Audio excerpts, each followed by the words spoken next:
yang bercabang, ada jalan bercabang. Nah, di sini ada pohon nih. Pohon satu. Saya mendekat, itu di pohon itu ada pocong setinggi pohon itu. Jadi kira-kira ya setinggi pohon inilah, kira-kira berapa ya? 3 meter. Apa tuh?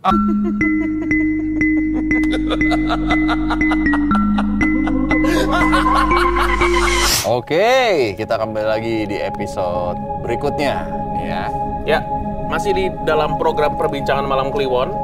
Dan kali ini sebelum kita panggil narasumber kita, seorang teman Kliwon yang pengen sharing bareng, kita punya pengumuman. Betul, karena Pasar Malam Kliwon itu adalah tempat di mana teman-teman bisa memiliki merchandise dari podcast Malam Kliwon. Udah ada di Tokopedia juga ya. Atau kunjungi aja Instagram Pasar Malam Kliwon. Salah satunya yang kita produksi lagi karena banyak banget yang nyari adalah lanyard. Bisa untuk name tag, apa namanya? ID card atau flash gitu. Ya, apapun itu. Dan ini adalah produksi pertama nih. Selalu gue pakai naik motor, diving, keluar angkasa gitulah. Pokoknya saya masih pakai kuat ya?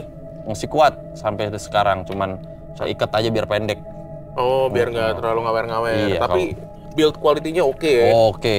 Cuma buluk gitu aja dikit ya? Buluk jalanan lah. Iya, gitu.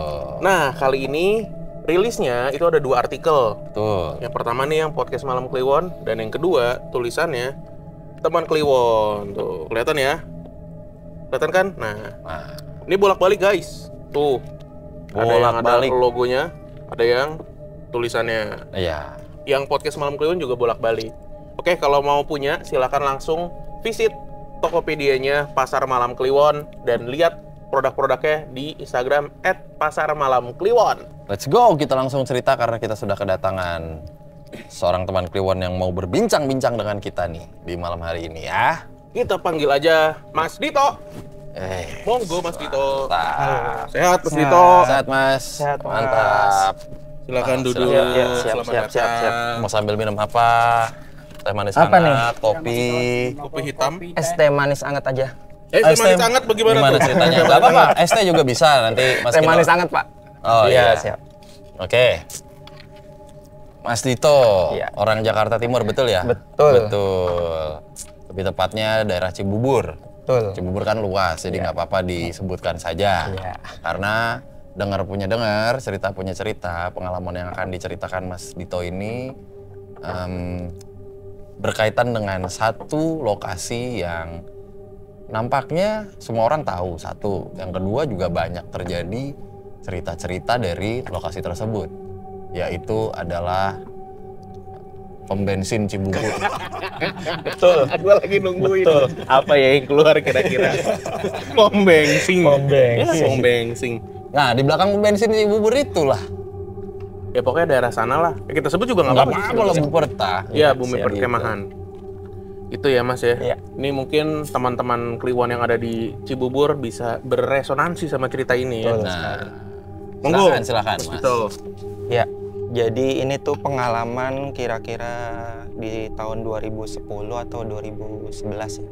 Saya lupa tepatnya. Jadi waktu itu saya punya teman dia punya band. Nah, bandnya itu tampil untuk sebuah acara festival. Festivalnya itu ada di bumi perkemahan tersebut. Itu sebenarnya jarang banget ya di bumi perkemahan tersebut tuh ada acara festival band kayak gitu. Nah, intinya jadi pas saat hari H saya pulang kerja jam 5 dari tempat kerja, lalu saya janjian dengan teman saya di sana. Kira-kira dari rumah ke bumi perkemahan tersebut setengah jam lah kira-kira ya. Jadi sampai sana saya setelah maghrib ketemu teman saya di sana, lalu ngobrol-ngobrol sebentar, kira-kira sampai jam 9 lah saya di sana tuh. Sampai di sana jam 9. Setelah itu kondisinya waktu itu gerimis setelah hujan yang sorenya tuh sempat hujan. Nah, saat itu tuh gerimis. Saat itu saya pamit dengan teman saya. Dia bilang, "Dit, bisa nggak pulangnya?" Dia bilang kayak gitu. "Gampang, gue kan orang sini." Nah, Itu kata kunci gue tuh orang sini ya. Jadi karena gue ngerasa gue tuh sering kesini kan, ini daerah udah gue kuasain lah intinya gitu kan. Nah jadi posisi saya mapping dulu ya. Jadi kalau dari posisi bumi perkemahan tersebut tuh pintu masuk tuh di selatan. Nah untuk arena konsernya sendiri di sebelah barat, di ujung barat. Jadi kalau mau keluar keluar dari bumi perkemahan tersebut jauh tuh. Kalau malam gelap tuh. Iya. Jadi kalau mau keluar dari situ tuh kita harus nyusurin pinggiran tol tuh kalau itu dia tuh. Nah, pinggiran tol tuh. Nah, saya pulang tuh waktu itu hari Jumat. Biasalah kalau festival tuh kalau Jumat kan Jumat Sabtu Minggu biasanya tuh band-band yang gede kan hari Sabtu Minggunya. Jadi hari Jumat tuh biasanya sepi, nggak terlalu rame. Nah, jadi tuh kondisinya hanya rame di arena konsernya aja. Jadi di sekitar itu sepi dan tidak ada, biasanya kan ada yang kemah gitu ya. Ini nggak ada aktivitas sama sekali di sekitar situ. Saya pulang tuh naik motor, saya telusurin jalannya, saya sudah hafal tuh. Saat itu ada mobil apa ya, kayak taksi gitu sih. Modelan taksi itu mobil apa ya? Kayak taksi. Mobil Timor gitu, mobil Timor. Sedan lah. Ya, sedan Timor itu. Itu tuh di belakang saya. Wah aman nih. Karena kan saya waktu itu bawa motor Shogun nih. Shogun ada nggak? Shogun Kebo. Shogun 125 sih. Cuma biasanya pengguna motor Shogun tahu sih, dia masalahnya tuh pasti di lampunya. Ada 2 tapi satunya mati tuh. Jadi udah nggak ada lampunya cuma itu udah begini aja jalan. Mas Gino relate. Atau kalau Mas Gino bukan nyoplok dari batoknya. Iya. Terus. Ya jadi dengan penerangan yang seadanya dan di bumi perkemahan tersebut memang tidak ada penerangan ya. Nah, terus saya jalan aja tuh. Nggak lama loh kok mobil belakang udah nggak ada nih. Mobil belakang nggak ada. Padahal tadinya ada lampunya kan, saya kan dari spion kan. Tadinya ada lampunya, kok nggak ada. Terus saya jalan. Nah tiba-tiba karena mungkin habis hujan ya, karena di situ banyak pohon juga, ada kabut-kabut gitu. Kabut-kabut. Udah saya jalan terus. Wah ini tinggal belok kanan, depan udah. Kalau di situ tuh patokannya sebelum pintu keluar tuh ada taman lalu lintas kalau nggak salah. Ya betul ya. Ada taman lalu lintas. Saya patokannya itu aja tuh. Terus saya jalan, loh kok nggak nemu? Waduh, nggak nemu. Waduh gawat. Jalanannya hanya ke arah kiri aja. Nggak ada ke arah lurus, hanya ke arah kiri. Udah saya ikutin jalan kiri. Nah sampai saya ikutin terus aja. Justru saya malah sampai di kalau bahasa anak gunung tuh yang vegetasinya tebal tuh, banyak pohon-pohonnya padat, pohon-pohonnya padat. Sedangkan kalau untuk lokasi itu tuh lebih banyak lapangan terbuka sama beberapa pohon. Nah, sampai di situ saya tahu nih, ini tuh sebenarnya di arah timur karena berdekatan dengan jalan yang kalau sekarang ada mall yang gede tuh. Nah jalan di sampingnya tuh itu bersampingan tuh dengan situ. Ya udah nggak apa-apa lewat sini. Kalau saya lurus pasti nembusnya ke danau nih. Saya pikir gitu kan. Saya lurus aja. Kok nggak nemu jalan? Ada kali setengah jam gitu. Setengah jam. Saya lurusin terus udah gitu. Saya lihat handphone kan. Handphone nggak ada sinyal. Waktu itu masih pakai BB Gemini. Jadi sinyalnya tuh nggak ada sama sekali tuh sinyalnya. Sinyal nggak ada sama sekali. Mau nelpon nggak bisa, dulu juga belum ada GPS kan, jadi nggak bisa ngelihat ini sama sekali. Wah saya kayaknya ini nih ketulahan omongan sendiri kayaknya. Ya, ketulahan omongan sendiri. Terus saya balik lagi, nggak jauh, terus saya berhenti dulu di tempat yang kira-kira agak lapang lah. Saya berhenti dulu karena saya bawa air, saya minum dulu, saya baca-baca sebisa saya baca-baca sambil saya dalam hati, ya Allah maafin saya kalau saya misalnya takabur atau sombong dalam hati saya karena merasa saya menguasai jalan ini. Terus tolong mudahkan jalan saya pulang, saya bilang kayak gitu kan. Terus nggak lama karena masih ada sisa air, saya siramin aja ke motor. Yang ngikutin orang-orang Jawa lah. Menyiram Shogun. Dua kata lucu tuh. Nyiram Shogun. Saya siram tuh ke motor. Ya siapa tahu kan namanya usaha ya. Ya namanya kan air doa. Iya, Saya siram. Saya siram tuh ke motor. Enggak ada kembangnya, Pak. Nah, wah, nggak ada tukang kembang sih tuh, Pak. Kalau ada udah saya beli dulu. Udah tuh, saya siram, terus saya balik lagi ke arah sebaliknya. Saat saya arah balik, itu ketemu lagi lapangan terbuka lagi dengan pohon-pohon yang sedikit kayak jadi Buperta awal, biasanya lah kayak gitu. Buperta biasanya, terus ada MCK-nya yang kelihatan dari jauh. Tadinya tuh nggak ada sama sekali MCK-nya. Terus, nah setelah di situ ada jalan yang bercabang. Ada jalan bercabang. Nah di sini ada pohon nih, pohon satu. Saya mendekat, itu di pohon itu ada pocong setinggi pohon itu. Jadi kira-kira ya setinggi pohon inilah, kira-kira berapa ya? 3 meter. Apa tuh? Apa? Kucing bukan? Nggak tahu, udah. Lanjut Ika. Ya udahlah, apapun itu udah. Pas banget ya. Udah. Biarin. Lanjut mas. Iya. Apa mas? Nggak tahu lah. Udah. Kucing. Iya. Kucing kali ya. Kucing ya. Kucing bukan? Kucing. Nyaut. Nah jadi ada pocong setinggi kira-kira 3 meter lah, 2 sampai 3 meter ya. Iya. Nah itu tapi bentuknya itu bukan padat gitu mas. Berbentuk kayak asap gitu, asap. Asap. Tapi saya tahu itu pocong. Posisinya lagi miring seperti ini gini. Gitu. Jadi ini pohon, dia miring begini. Nah itu dia melihat ke arah saya, terus pas lihat astagfirullahaladzim, tadi disasarin sekarang ketemu pocong. Ya Allah, terus habis itu bingung kan ke kanan atau ke kiri, karena pocongnya madep begini ke kanan kan. Ya udah saya ngambil kiri. Ya masa omongan setan diikutin. Itu emang dia ngasih sen apa gimana? Makanya karena miringnya saya ke kiri. Oh pokoknya lu intinya menjauh aja. Pokoknya saya intinya Iya. ya ini aja, feel aja karena dia begini, jadi saya dia mungkin mau ke arah sana nih, saya ya udah ke arah sebaliknya lah. Saya begitu prinsip ya.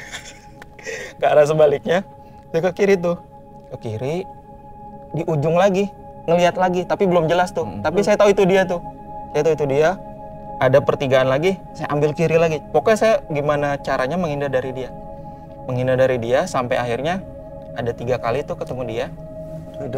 Lalu jadi kalau di Bumi Perkemahan itu tuh, jadi ini misalnya lapangan terbuka ya. Ini di tengah tuh ada jalan setapak betul kan. Iya.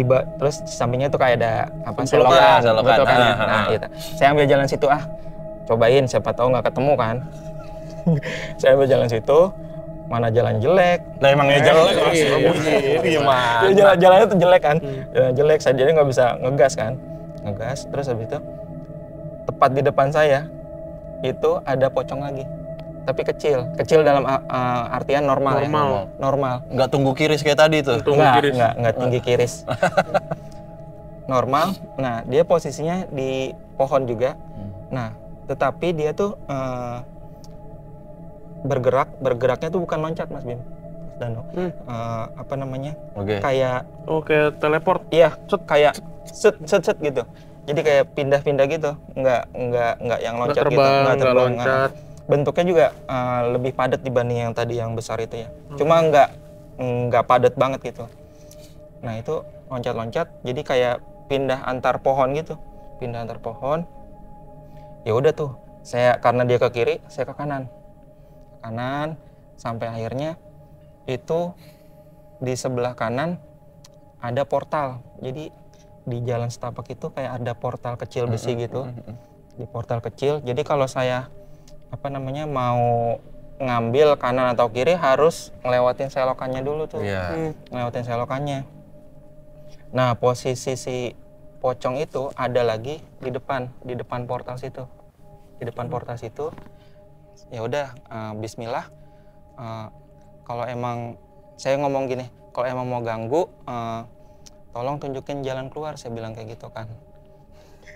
Tolong tunjukin jalan keluar, saya bilang kayak gitu. Nah terus si pocongnya itu tiba-tiba pindah lagi ke kiri.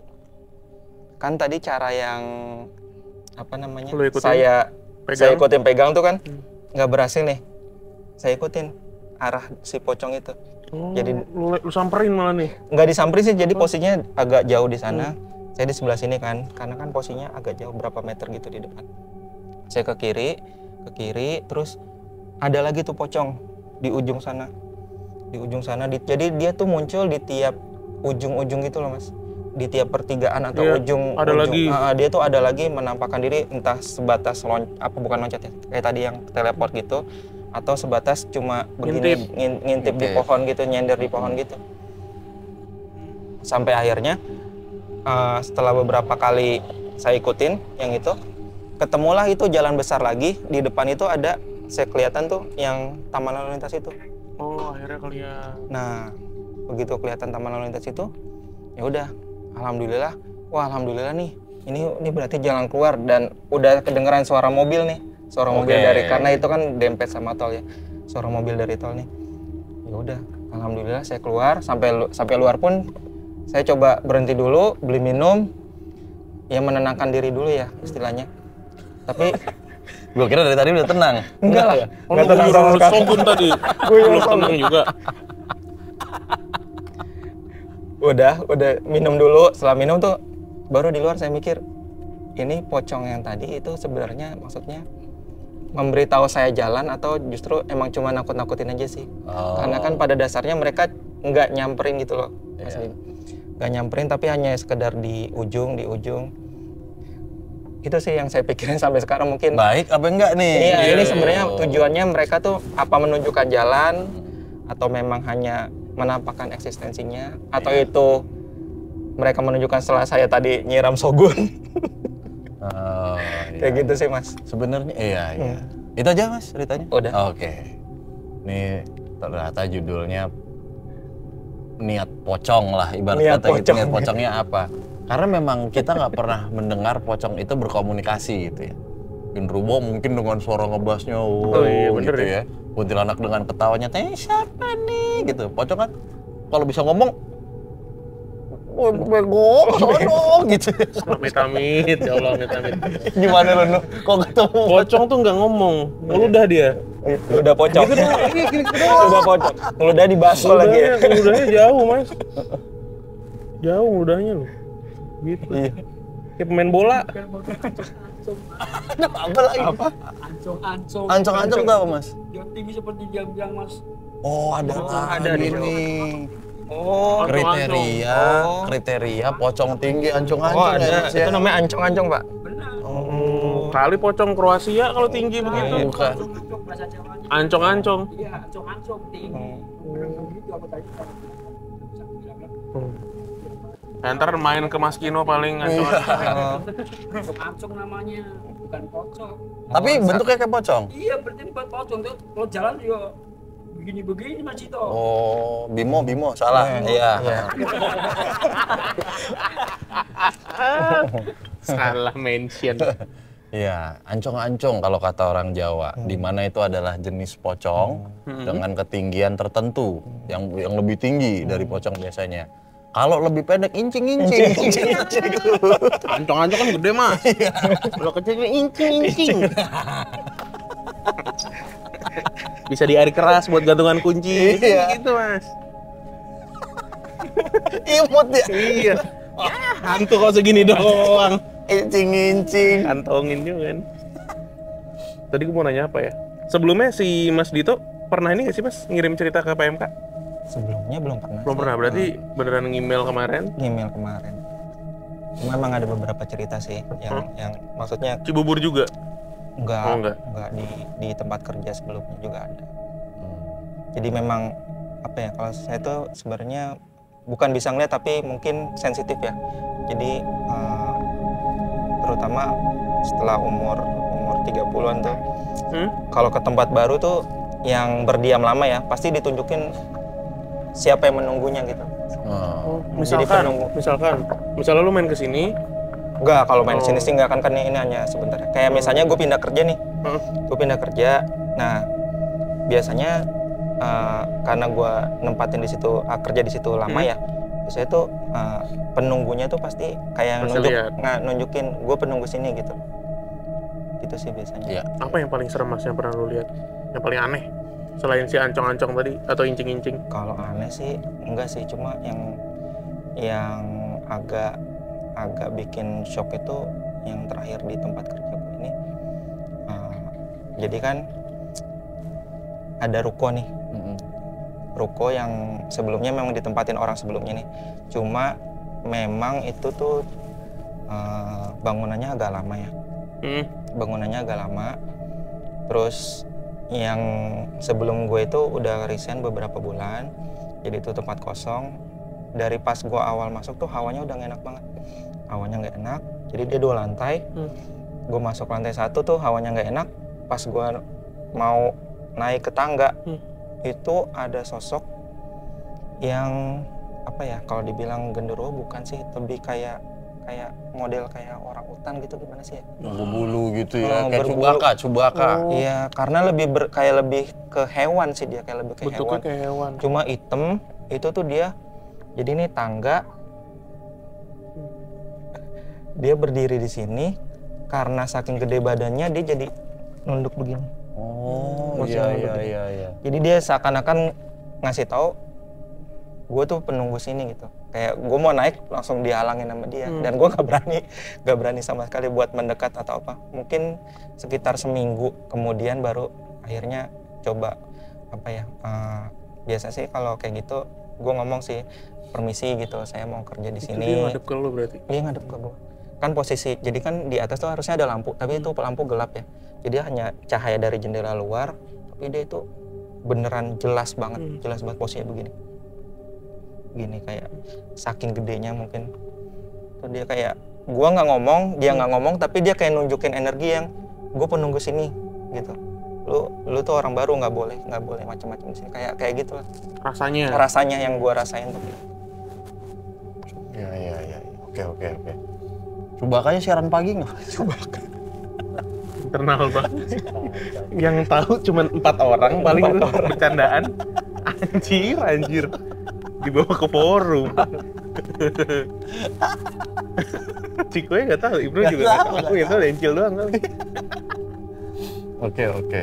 Ya. Siap lah. Tapi itu konser skala nasional nggak sih? Itu waktu itu kalau nggak salah namanya 1000 Band United. Wih. Oh iya. Kalau nggak salah 2010 atau 2011 gue lupa. Itu penggalangan dana nih. Penggalangan, iya. Oke. Jadi bandnya gede-gede sih. Cuma biasa kalau hari Jumat kan masih yang line up awal. Ya.